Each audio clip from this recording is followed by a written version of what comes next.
The episodes, they just keep coming. I think I'm an addict at this point. I'm just going to fully own up to it, but I'm not doing this alone. We're doing a great job of securing awesome guests, and I can't take full credit for it. And it's not going to be me who's the star of the show today, so I'll just say that much. I'm bringing in my guest right now because there's no point in dilly-dallying any longer. She is the director of digital content and social content at the Dallas Wings and Panther City Lacrosse. Her background shines all over the country, from New York to beautiful Santa Barbara / San Luis Obispo, which is an area very near and dear to my heart. But there is nowhere she would rather be than back in Texas, where she first fell in love with sports. So I'm bringing her in right now. Her name is Casey Buscher, and she is also a part of Believe. So thank you for coming to the dark side. Yes, thanks for having me, Greg. I'm excited. She is officially part of the Sideline Screamers Club. She's also responsible for one of my two favorite podcast names on the network, and Screaming from the Sidelines is not even one of them. It's called Big D Sports with Casey Buscher. You've got a few episodes up so far, and then before we get all into our discussion topics, just tell us about Big D Sports and the reasons that led you to start the show.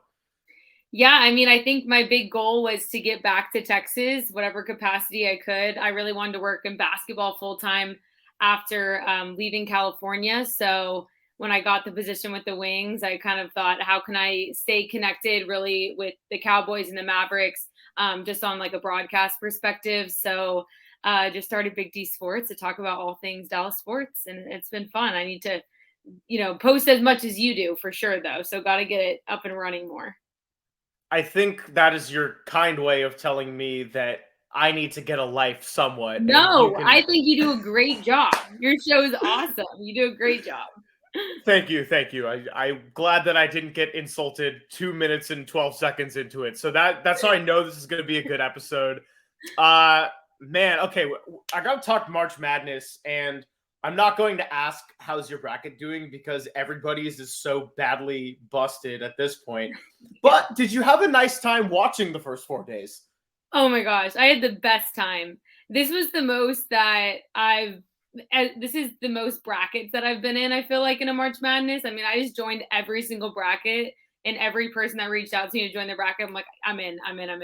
But it was honestly one of the more sad March Madnesses for me because my two schools, Texas Tech and Syracuse, were both not in the madness. So that was definitely depressing.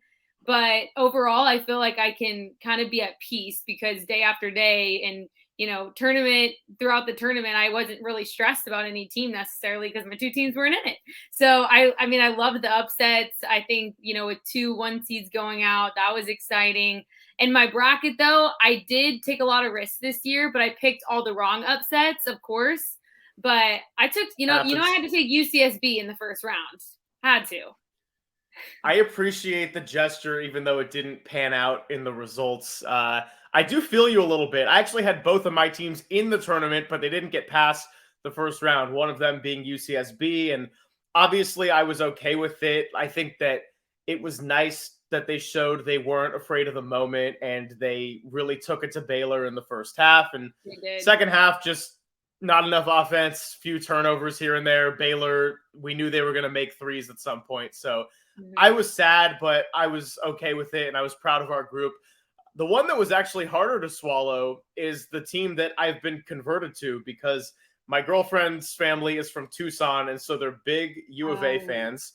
Cool. And since the games were in Sacramento, about 25 minutes from my place, we went to the Arizona-Princeton game and had to see a crazy upset in person. It was bittersweet. I'm thinking, wow, I just witnessed an epic March Madness upset, and I was not rooting for it. But, wow, it makes you realize, though, that you can't take anything for granted in the tournament. Mm-hmm. Like, if it was supposed to make you feel awesome all the time, then it wouldn't be, like, how do I say this?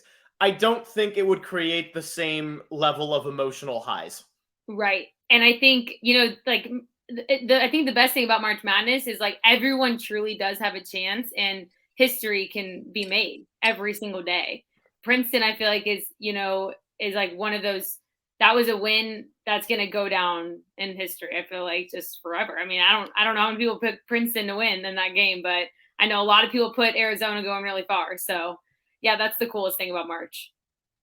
Yeah, the her family bracket pool is one where I actually have a chance to come away with some money because I didn't have Arizona winning at all. So as long as Wow. Houston continues to chug along, I got a shot to come away with a little cash. But Heck uh, yeah. yeah, so it's not so bad. I have a great time watching all of it. I feel like it's so exhilarating, and it really is one of those tournaments where anything can happen, and it's becoming more and more true to say that. Like Mm-hmm. Florida Gulf Coast was the first and only 15 seed to make it to the Sweet 16, and now we've had that happen 3 years in a row. So this is all within our young basketball watching lifetimes. And now we've seen two 16 seeds in doing the math because of the COVID year, and that didn't happen. So 5 tournaments, Yeah. two 16 seeds, and when before it was like 140 and 0 or 150 something and 0. So it's just getting more and more ridiculous, and it reminds you how many great players. And also, I want to give some love to the women's bracket because as much as I love women's basketball, I think the clear difference between those two tournaments is there were a lot fewer upsets. Like the top 3 Mm-hmm. teams had a separate tier from like 4 through 10, and then Yeah. anyone who wasn't a top 10 team wasn't really making noise. But now we're starting to see more upsets there. And Which is so Stanford and who's the other one seed that just got knocked off? Why am I Indiana? Indiana. We just saw 2 1 seeds go down, and I think that was the first time in years that any Yeah. 1 seed didn't get I to think the since Sweet like 16. 1980 something. It's been a long time. So it's getting crazy. And actually, you know what? I never use my phone during shows, but I just realized I need to do this right now. And given that we're recording, it's the perfect time for it. Yeah. Hey Siri, remind me on March 10th of 2024 to not pick Purdue or Virginia. Phrase. Okay. We're good.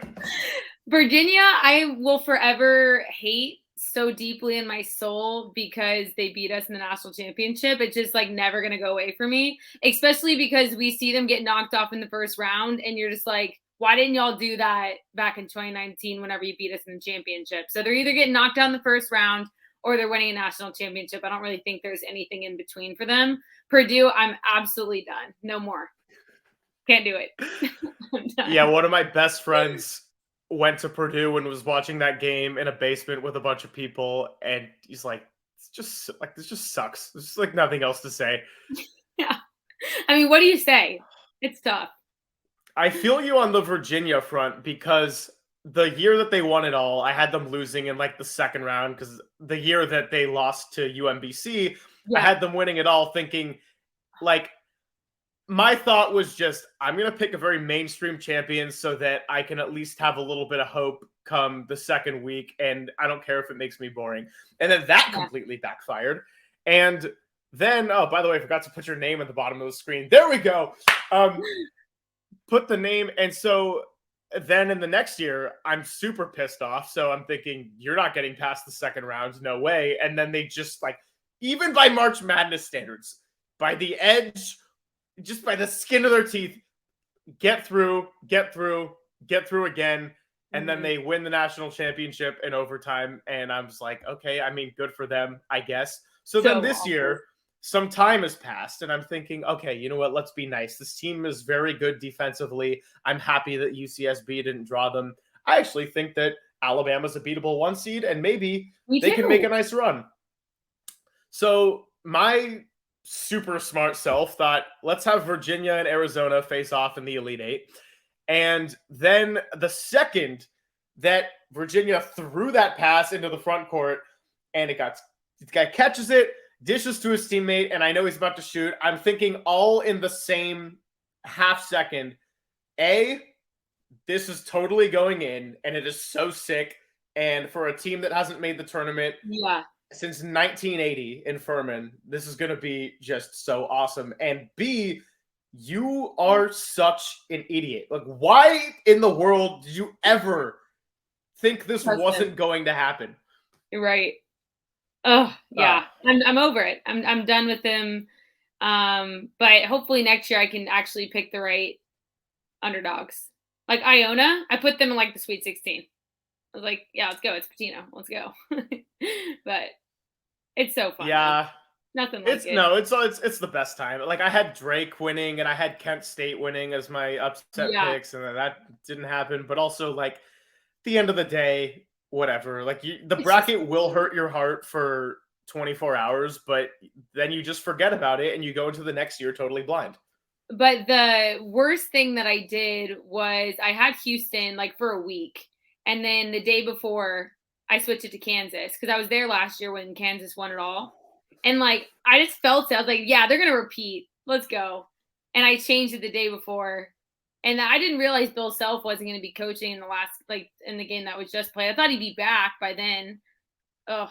If I would have known that, I wouldn't pick Kansas because Bill Self is the best. But bummer. I'm definitely a pro Big 12er, so I'm biased. So I definitely put all the Big 12 teams advancing in the first round. But that's completely fair. That's completely fair. I had fair. all the Big 10 teams getting out besides Purdue and Indiana. Oh, yeah, very quickly. I mean, at least it's more painful for actual Purdue fans than it is for us to just be like, oh, my bracket. Yeah, in fact, the one thing I'll take credit for, since we're talking about our March Madness woes, is I actually did successfully pick Arkansas over Kansas in round 2. Ooh, that's good. It was a good one. And the funny thing is, since I have a podcast now and I'm a super duper big deal, I got about 5 people text me like the day before the tournament, and they're thinking like, oh, you're probably the most qualified person to give me advice. And I'm thinking, like, this whole tournament is a complete crapshoot, but I'm not going to tell you that. I'm just going to let you suffer on your own. And so I would just send people 90-second voice memos of everything I thought in a really just super word salad, put it out there. And I got a text this last weekend from one of my friends, and he's like, thank you so much on the Arkansas pick. I was the only one in my pool that had it. And I'm just thinking, oh, cool. Like, kind of forgot I gave that advice. Got one. That's awesome. Yeah. I always have my girlfriends like reach out and they're like, hey, like who should we pick? Like, help me with my bracket. I'm like, literally just pick whoever you want. Like, it doesn't matter. Don't even look at the numbers. What colors do you like? What city would you rather go and visit? 100%. Ridiculous. Yeah. Okay. Well, I guess we've just been going crazy on March Madness, but it's hard not to. Like, I could seriously stay on this subject for 3 hours. Let me ask you this before we move on to NBA talk. Did you fill out a woman's bracket? I did, yes. And I love the TikTok girls on Miami, the Cavender twins. I'm obsessed with you. I've been obsessed with them since day one. So you already know I had Miami advancing the Sweet 16, maybe the Elite 8. I don't even remember. But yes, I did fill out a women's bracket. I had South Carolina as my winner. My whole family went to the University of Iowa. So, like, obviously. And then Caitlin Clark's just a baller. So had them going pretty far as well. And then the Final Four is in Dallas for the women's. So I'm excited for that. Yeah. So that's just next week. And we're very plugged in with, everything that's going to be going on here. So yeah, it should be really exciting. South Carolina looks incredible. So I assume they're going to make it all the way. Are you going to the Final Four? Yeah. Oh, nice. Yeah, that's awesome. It'll be fun. I'm pumped. Wow. And you had Miami. So that's probably a better pick than any of my men's picks, to be honest. I mean, Sweet 16 and both games were just nail biters. That's fun.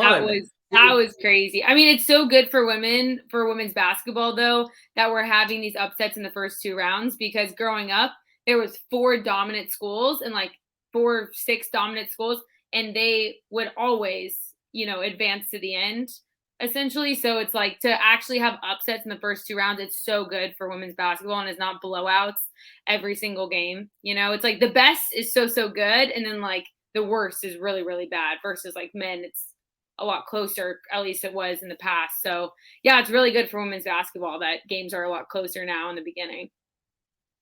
I would agree because I've always loved women's basketball, and this last year with starting the show was the first time I really dove deep into the WNBA. It was that combined with a player from the Big West Conference, Amy Atwell, getting drafted to the Sparks. Um, and I had so much fun. I went to the Sparks versus Mystics playoff game in Seattle, and like that was just a killer atmosphere. Yeah, so I had a this great last time. year? Was that this last Yeah. year? Oh wow, that's amazing. Yeah, Climate Pledge Arena was a poppin' place and It pretty is. pretty cheap tickets too. So I had no complaints. It is pretty amazing how many people they get in that stadium. Yeah, great attendance there in Seattle. Sad that they lost some players on the roster, but yeah, women's bracket. I had South Carolina winning it too because I just like How can you not? I hate it to be boring, but they're just so good. And Yeah. Dawn Staley is a freak. And then I know that Caitlin Clark is a very mainstream person to cheer for. And when I say mainstream, I don't mean that as anything against her. Yeah. But I'd love to see Iowa make a run at the title because she's like Me too. she's so tough and gritty and graceful all in the same game. And that's rare. Yeah, and the way, I mean, honestly, like the way she handles the ball, it's so crisp, but also like not super protected. It seems like it just looks so easy. I don't know how to explain it, but like it looks like it'd be easy to steal the ball from her, but obviously it's not. But just the way she plays is really smooth. Like she doesn't get flustered. And when she told Holly Rowe after the senior night buzzer beater, she's like, honestly, I thought it was money. I'm like, yeah, me too. Like, obviously. Yeah, I know. Such a baller. Love her. She's awesome. So right now, our two teams in the NBA are playing each other, the Mavericks and the Warriors. Wow, two really similar teams. So talented and so dysfunctional at the same time. Totally. Mavericks are 36 and 36. They're seventh in the West. I think the Warriors are one spot above them and maybe a game and a half or something like that. I don't know. They're like 7 and 59 on the road. Let me ask you this. Were you happy about the Kyrie trade when it occurred? I was very happy. I think it was worth the risk for us. And we've just struggled so much in the past with getting free agents that it's like, why not take the risk? We were giving the best package for a trade. So, I mean, obviously, I don't love that we gave up Finney Smith. That was like the biggest sad part for me about it. But I think in the long run, if Kyrie is happy here and he were to sign a long-term deal, it would be so worth it. I mean, he's unbelievable. Like he really, truly is. And I feel like who he's been off the court since he's been here has been pretty, good. So that helps as well. But if we could actually get him, I feel like him and Luka get along. I think he's having a good time. Whenever they were in LA last week and they hit that buzzer beater with Maxi Kleba, he just looked like he was having a good time. And so I don't know. I feel like when I go to games and like I just watch on TV, I always try and see like what his body language looks like because I just want him to be happy here. And obviously he'll be very happy if we do well in the playoffs. But it's down to crunch time and Luka's been out for a bit. It's weird that when you look at the numbers though, that whenever they're both in the game together, Luka and Kyrie, they're not winning as much. Whereas if Kyrie's playing without Luka. So I think they just got to establish kind of a bond of playing together. And I remember the first game when we were down by like 2 or something and they were just passing the ball back and forth. They had to get one more shot off and they never got the shot off because it was just like passing back and forth. Because I think Kyrie doesn't want to take Luka's shine, but also Luka wants Kyrie to like be a superstar on the team too. And Luka's never played with a superstar. So I feel like it's just going to take a lot of balance, but hopefully we'll get more than just this year with Kyrie and we can let things, play out. And also they'll get more reps and stuff together. I'll say one thing to amplify your sentiment and then a couple to maybe get you thinking the other way.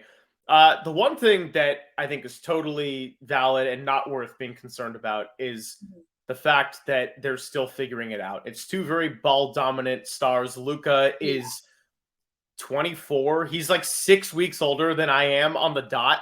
So he's a really young guy. I guess, yeah, and the thing, a good example is like Steph Curry and Kevin Durant, they adjusted so seamlessly as a duo, in large part because they both had a number of years in the league Mhm.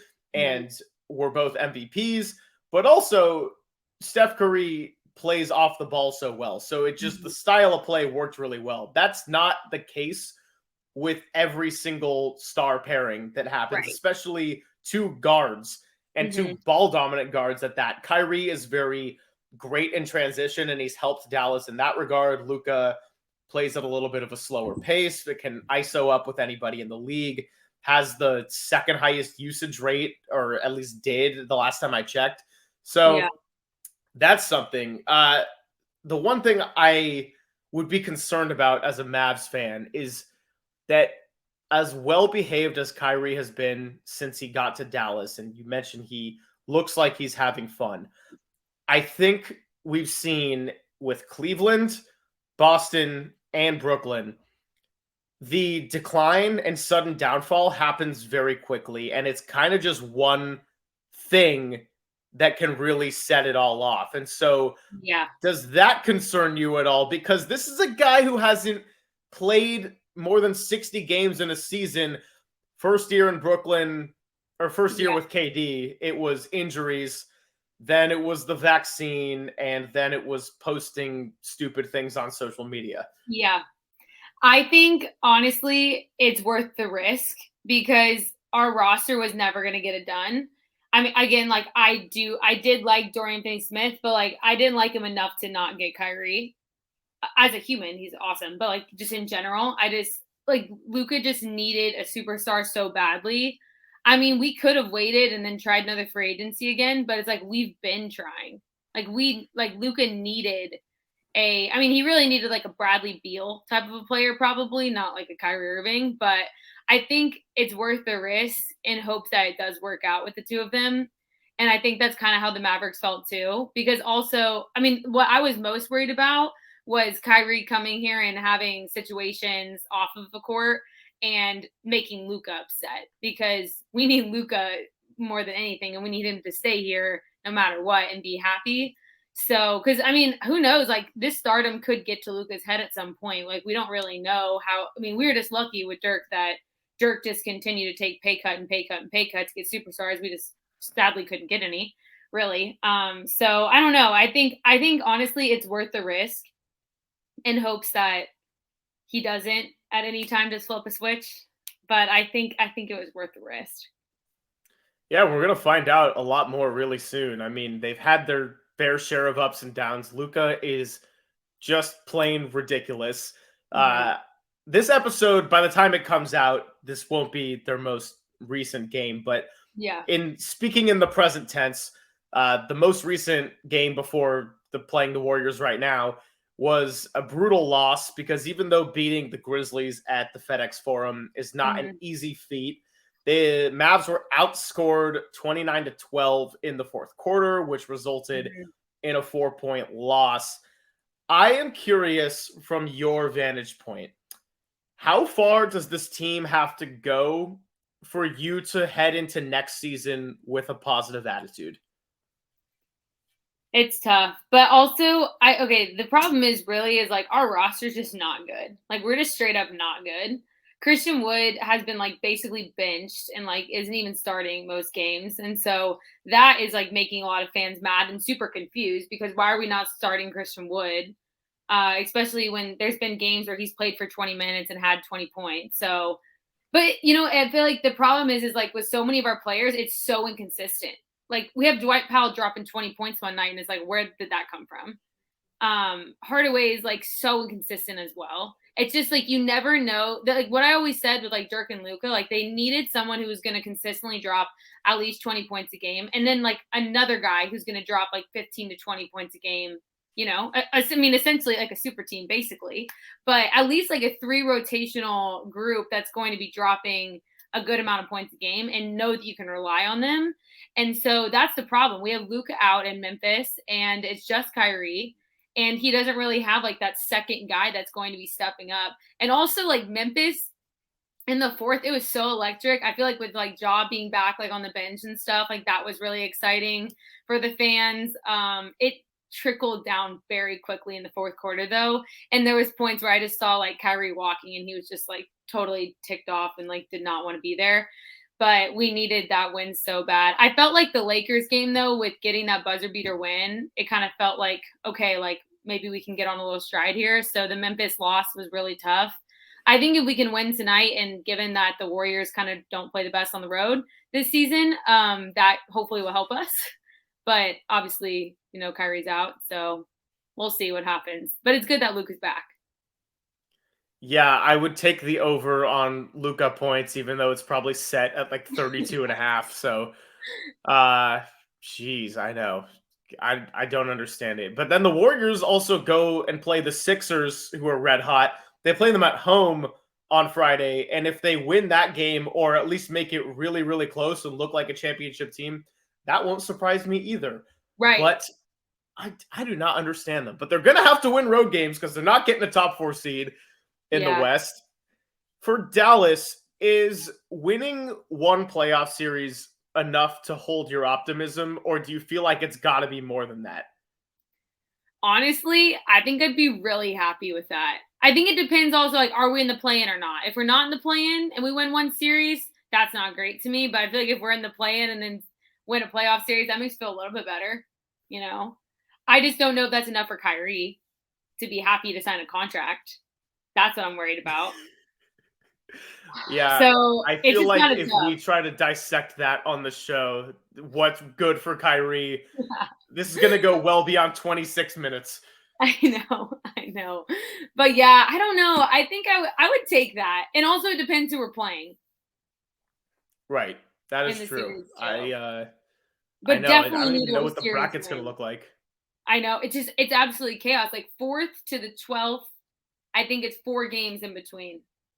Like from 4th to 12th, they're 4 games behind 4th place. Like it's nuts. I just looked. I was like, what the heck? It's crazy. Yeah, why do you think I get anxious every time the Warriors get on the road? I just look at the standings. I'm like, 2 road games? That is way too many. I know. It's kind of scary, honestly. I think I'm going to go to the Kings game next week. And, like, the Kings really popped off out of nowhere. I mean, we kind of, like, I feel like there was talk about them being, like, potentially good this year. But the fact that they're, like, sealed, they're in, they're going to be fine, for a playoff. It's wild. They had, like, one of the longest streaks of winning this year. Like, it's crazy how much they've grown, honestly. Like, it could be one of their best seasons in a long, long time. The Kings started 3-6, and they had some pretty bad luck, but I live very close to Sacramento, so I have a lot of very devoted Kings fan friends, and I've seen their true dedication, and my best take of the year was sticking up for them when they were 3-6, because they were competitive in 8 of those 9 games, and I knew that the West didn't quite look the same. Like, there were more good teams, I guess, but there were fewer great teams. Yeah. And I'm really glad I did, because they're popping off. And even though they don't play fantastic defense, they do all the little things right. They're very well coached, and they're clutch. And I don't think they've lost an overtime game. It's pretty awesome. Honestly, kind of rooting for them, like little underdog vibes, Yeah, if the Warriors get matched up with the Kings, I'm going to be bummed out, because that would be crazy in the Bay. Like, oh my gosh, that'd be so fun. It'd be fun, but it would make me so sad at the same time. Like, yeah, I'd have to root for the Warriors. I guess the only plus is if the Kings knock off the Warriors, I can feel less sad about it. Honestly, I feel like if they match up in a series and they kicked off the Warriors, that would be like the craziest thing ever. Just because of, like, they've always just been looked at like one of the worst teams in the NBA, at least like in our generation, I feel like. And then like the Warriors get knocked off to them, like that would be pretty wild, honestly. I've never been to Sacramento. Come hang out, Golden One Center. It's popping, except when Princeton beats Arizona. Then I don't want to go back. It looks pretty nice, honestly. Yeah, except when Princeton beats Arizona. Sheesh. It's a nice spot, though. You're not wrong about that. Man, I feel like just talking about sports gets me so sped up in such a good way. I know, me too.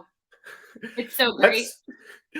Let's go into the WNBA, because I have a really cool opportunity in talking to you to have somebody who is really involved in WNBA, which is starting to get more coverage, but still has way too many haters. And if anyone tells me differently what I'm about to say about women's sports, you're just straight up wrong in that people don't hate women's sports because it's not interesting. It's because they're not exposed to it enough to where they really care and have access to those storylines and have Yeah. any familiarity and reason to follow it.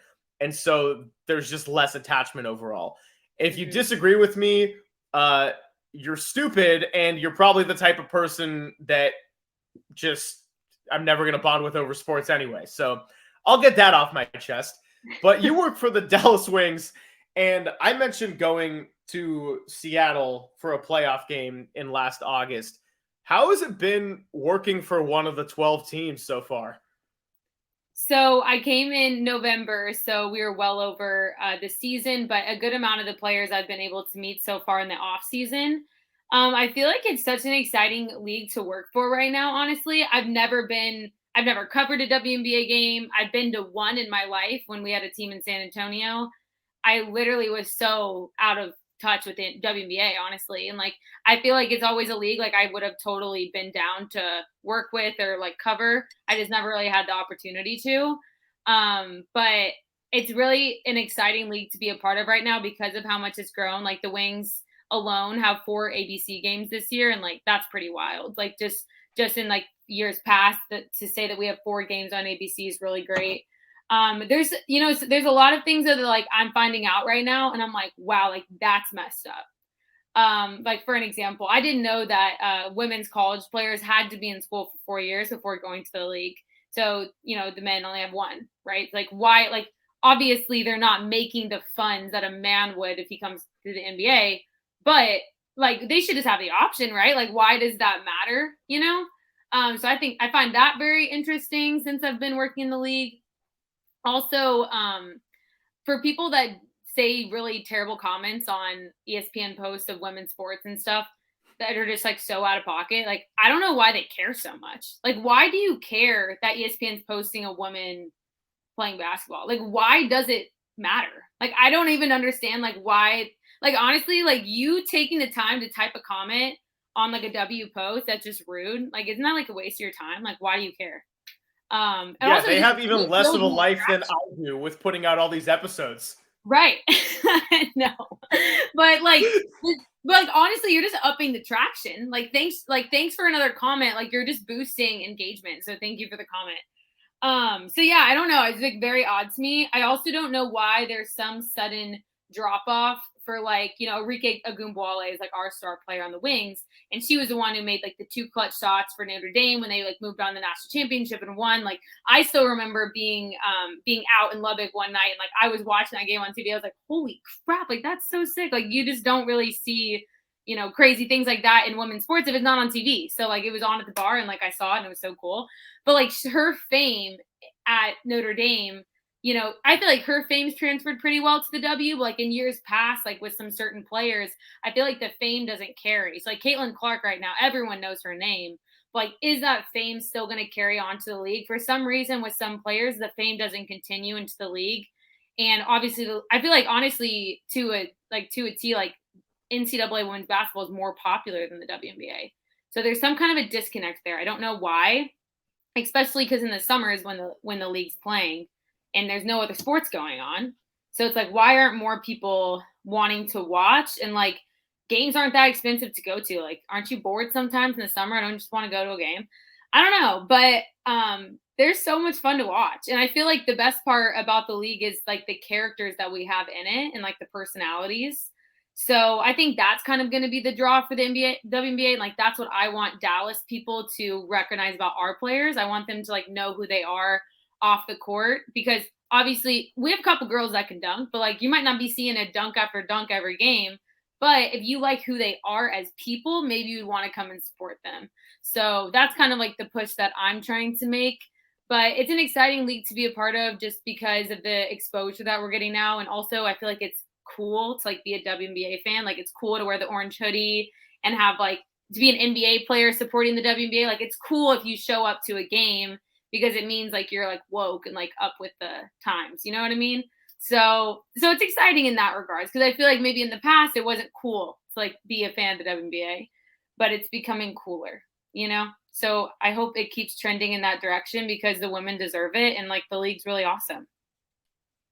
Yeah, and when you're talking about it becoming cool and more trendy, I think that even though sadly Kobe is no longer with us, that Mhm. image of him wearing the orange hoodie and getting really into women's basketball because of Gigi, that still carries like well into Yeah. today and still will. So to have people like that, and it wasn't like one of those fashion stunts where it's like, oh, let me just wear this because I'm walking into the tunnel in a game. He's sitting with his Yeah. daughter who wanted I to be in know. the league one day. Um, he's the best, man. I miss He's the him, best. and I know everyone else does too.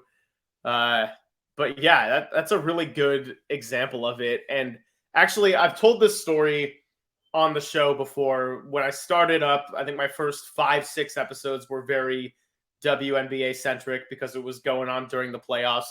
And what was really sad about the whole Brittany Griner detainment, and I'm very thankful that she is back in the US now and planning to play Mhm. with Phoenix. But before that all happened, I'm thinking it wasn't just some random player who was playing overseas and then got Yeah. detained. It was one of the best players in the league. And explaining this to my mom, who doesn't watch the NBA as a whole, but she watches a lot of Warriors with us. I'm like, Mom, this isn't quite like Steph Curry having to play overseas to get more money and then Yeah. getting detained, but it's someone who's better than Klay Thompson equivalent. Right. And So yeah. the name of Brittany is so Yeah, like big maybe too. the best women's college basketball player Yeah. ever or one of. Yeah. I mean, even Mark Cuban like made a joke about drafting her. Like he was like he said that, you know. So yeah, no, Yeah, that's your guy. she was massive. He's my guy. That's my guy. I love Mark Cuban. He's definitely my favorite billionaire. It's really hard to pick between him and Elon, but Yeah. jeez. Find me Yeah. on Twitter, Elon. Let's flirt. What's up with the fake blue check thing though? Like that's not okay. Why do we like have these random bots who have blue checks because they pay for it? I feel like that is just confusing. You know, when it comes to Twitter news.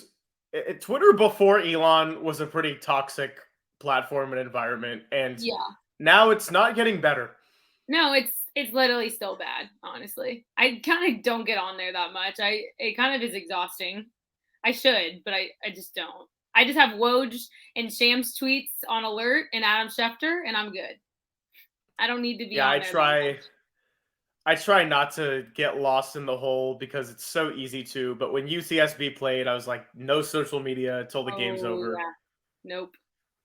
Oof. I mean, okay, staying on the league topic.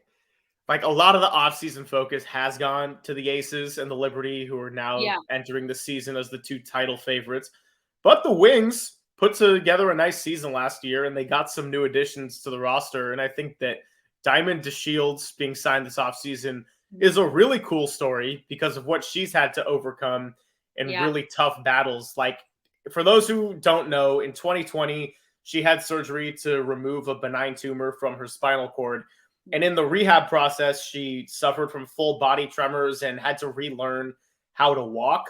So that is not an easy journey to get back to playing at a really high level of athletics. And she's got a Mhm. quote where she's like, now that I'm healthy, I'm in the right headspace. The sky's the limit for me.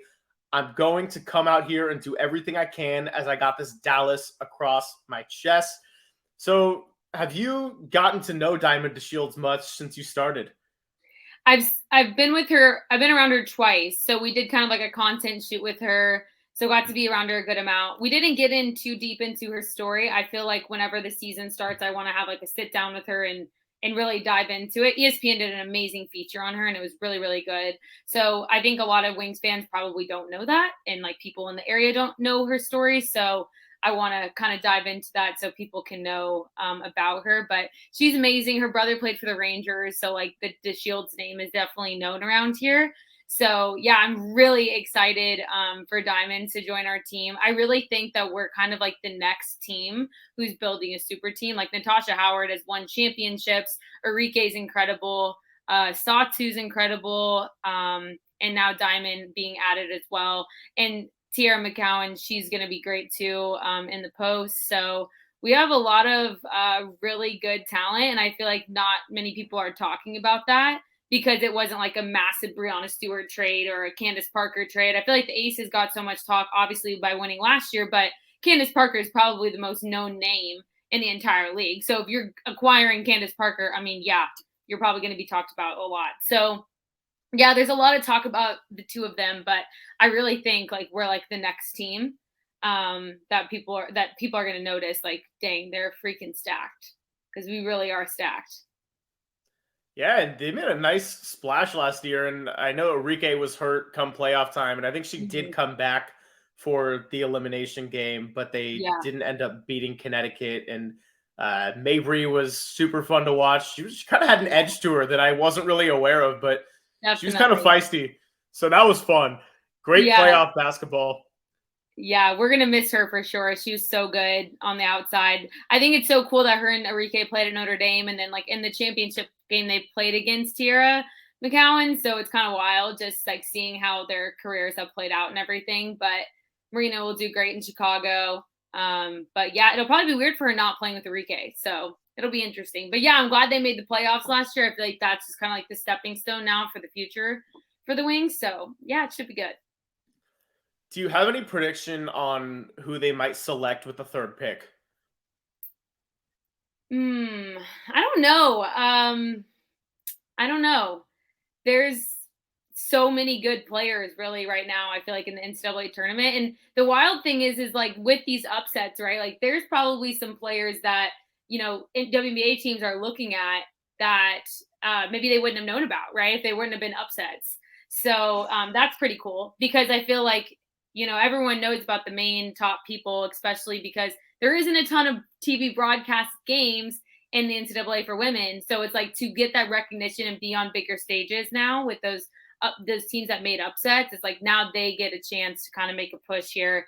And it's like if you're an 8 seed, 9 seed in the women, and you're going to the Sweet 16, like that says a lot about you. Whoever, you know, their leader would be on the team. Like that says a lot about them, because it's not easy to make upsets on the women's side, you know? So I feel like things could really change here, I think, like in the next week in terms of like W teams and, you know, who they're looking at for the draft. So, and also it's weird because a lot of players may want to stay because of the, you know, the COVID year and being able to stay an extra year because of the NIL deals and, you know, the potential of money that they can make at their colleges. Because I mean, just look at Caitlin Clark. She's like she's the only women's Nike athlete, I think, of 4 players in the NCAA who has like a partnership with Nike or something. It's like, shoot, she's already making money just in college, you know? So it's good that these players are now able to like make money off NIL deals and stuff too. So yeah, it'll be interesting. I don't know. I'm excited for the draft though. Yeah, the triple threat of NIL deals, COVID, and gosh, why am I even blanking on the third? Oh, the transfer portal kind of being more like a free agency thing right now has really changed the landscape of college sports. And I think it's a good thing. I'm always pro players, but it's an adjustment for sure, just as a fan. It is. It's such an adjustment. And it's kind of insane to see the numbers on some of players in college, like what they're getting, especially like football. It's just wild to see some of the deals that they get. But I mean, it just kind of shows too, like social media, you can make so much money off social media. So it's like there was so many opportunities for some of these student athletes that they just couldn't do because it was illegal. Yeah, you know? I know. It was causing a lot of controversy too. And I mean, a lot of cheating scandals and whatnot, I thought weren't really fair in the first place. So it's good for the players. I mean, before I let you go, I do want to talk a little bit about the Dallas Cowboys, because can't talk about Dallas without getting into the Cowboys. I know Yeah. they're a little bit of a punching bag, but let me throw this betting stat at you. Over the last 2 seasons, they are 24-13 against the spread. That gives them almost a 65% cover rate. So this isn't a terrible team to bet on heading into next season. Are you pleased with free agency? No, absolutely not. I don't even know where to start. It's just a mess. It's just a mess. I feel like regardless of who we can even get in free agency, it's like I just don't know if Dak's the person that we can trust in the quarterback position. It's like I think 2 years ago, our roster was freaking awesome. We had Amari Cooper, and we had CD, we had Tony, and we had Zeke in the back. We were freaking lit. We were rolling, and it's like we still couldn't win with that roster. We had what better roster could you have asked for? So I don't know. I don't know. I don't even know what we the did. Packers had a pretty great roster and they fumbled the bag. So That's true. I'm not super gung ho Aaron Rodgers though. So I'm super team Patrick Mahomes. That's my guy. And from being from Texas Tech, it's that is my guy. I would trust my life with him on the football field. But I don't know. I said that same thing too. Yeah. But Dak he plays great against, and I know this for a fact because I bet on him 2 years ago against the Redskins, Washington football team. And he got me my money. He had over 300 passing yards or something, had 3 passing touchdowns. He plays great against bad teams. But when it comes to good teams, he is not good. He cannot play good against good teams. Yeah, so unfortunately for Dak in that 49ers game, it's a great defense that they were going against, but other than Brett Maher, he probably made the most mistakes. Actually, I take that back. Maher hit a couple kicks. That game, yeah, he did. He made up for the tragedy, but it was bad. He played really, really bad. I just remember walking out of the Super Bowl, the playoff party I was at, and I was like, I don't even know what to say. I don't even know where to start here. And this fact to lose to the Niners again, it's just so depressing because they love beating us more than anything. Yeah, I grew up a big Packers fan because I have Cal ties and Aaron Rodgers, and that's a whole story for another day because at this point, dude's a little bit exhausting. I have not taken a darkness retreat this offseason. That's scheduled for next week. But yeah. I should take one too. So Niners beat up on them a lot too. Yep, they definitely did. They somehow get lucky. I feel like they get lucky and lucky. Yeah, but then Niners fans would tell you that they don't. They overachieve, but then they don't have a Super Bowls in this last, I don't know, since the 90s or whatever that last one was. Yeah, true. They just make pretty good runs, and I'm like, how did you get here? Yeah, and honestly, they could have maybe won it all if Brock Purdy's elbow didn't get obliterated in the first quarter of that game. But I'd rather have Brock Purdy over Dak. Okay, hot take. I like it. That was a crazy take. I'd have to think more about that, but that's how I feel about Dak right now. Okay. He hasn't done anything for me. It's a big prove it year for Dak if you are Casey and Dallas fans. Yeah. It's rough. Dak, man, it was kind of sad. You got to earn it. It was sad though moving on from Zeke. That was definitely sad. And I also feel obviously he did have amazing years here, but it almost feels like such a letdown. What could have been. I feel just especially in the beginning of Zeke and Dallas, the hype around him. I feel there's kind of a letdown there, but I don't know. I wish him the best. He'll probably go to the Bucks or something. Well, good thing Tom Brady isn't still playing because then he would definitely go to that team. Right. It still hasn't registered to me that Tom's not going to be playing this year. It's probably going to be better for my mental health. So that's something to look forward to. Definitely me too. I do appreciate antidepressants, but I don't think they have the same effect as like trying to root against Tom Brady. They totally do not have the same effect. It doesn't cancel it out. So anyway, I'm going off the rails here to end this episode. But seriously, thank you, Casey. This was great. If you ever need another voice on Big D Sports, just I need give to me a have you shout, on. and yeah, Heck let's yeah. just make it happen. All right, let's do it. Let's do it. I hope that you get what's left out of your bracket, out of the remnants of a complete explosion. I hope you can get a couple more picks out of it. Thank you. It's hanging on for dear life, but we'll make it out. Semi-alive. Yeah. No, that's all that matters. If you can finish in that top 50%, then I'll take it. you can. Yeah, that's great. That's a huge success, in my opinion. So, It is. you can follow her on Twitter at Casey Buscher TV. Go check out her show. Enjoy the remainder of March Madness. And pretty soon it's going to be playoff time, baby. Maybe featuring the Warriors and the Mavericks, who are both beautiful messes. And I'll go catch the end of that game right now. Cash in the bets. Bleed for your teams. And to close it out, as always, keep screaming.